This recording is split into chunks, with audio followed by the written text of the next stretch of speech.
పల్నాడు జిల్లా గురజాల్లోని దాచేపల్లి వైఎస్ఆర్సీపీ పార్టీ ఆఫీసులో మాజీ ఎమ్మెల్యే కాసు మహేష్ రెడ్డి సమీక్ష నిర్వహించారు.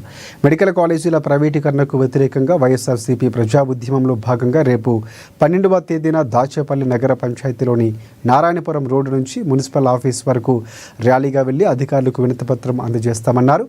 ఈ చెవిటి ప్రభుత్వం, మూగ ప్రభుత్వం, గుడ్డి ప్రభుత్వానికి అన్ని విధాలుగా కళ్ళు తెరిపించేలా, ప్రజల ఆర్తనాదాలు వినిపించేలా వెంటనే వారి నోటి ద్వారా ఏదో ఒకటి ప్రకటించేటట్లు తమ చర్యలు ఉంటాయని కాసు స్పష్టం చేశారు.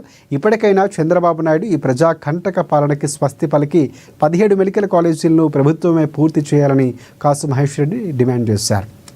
దానికి అనుగుణంగానే రేపు ప్రైవేట్ కాలేజీల, మెడికల్ కాలేజీల ప్రైవేటీకరణని వ్యతిరేకిస్తూ రేపు మరి పోరాటాలకే పురిటిగడ్డైన దాచేపల్లి సెంటర్లో మా గళాన్ని వినిపించబోతున్నాం. మరి నారాయణపురం మెయిన్ రోడ్డు నుంచి మున్సిపల్ ఆఫీస్ వరకు ర్యాలీగా పోయి ప్రజలకి అవగాహన కల్పించేటట్టు ఈ చెవిటి ప్రభుత్వం, మూగ ప్రభుత్వం, గుడ్డి ప్రభుత్వానికి అన్ని విధాలుగా మరి కళ్ళు తెరిపించేటట్టు, ప్రజల ఆర్తనాదాలు వినిపించేటట్టు, వెంటనే వాళ్ళ నోటి ద్వారా ఏదో ఒకటి ప్రకటించేటట్టు మా చర్యలు ఉంటాయి. ఇప్పటికైనా చంద్రబాబు నాయుడు గారు ఈ ప్రజా కంటక పాలనకి స్వస్తి పలికి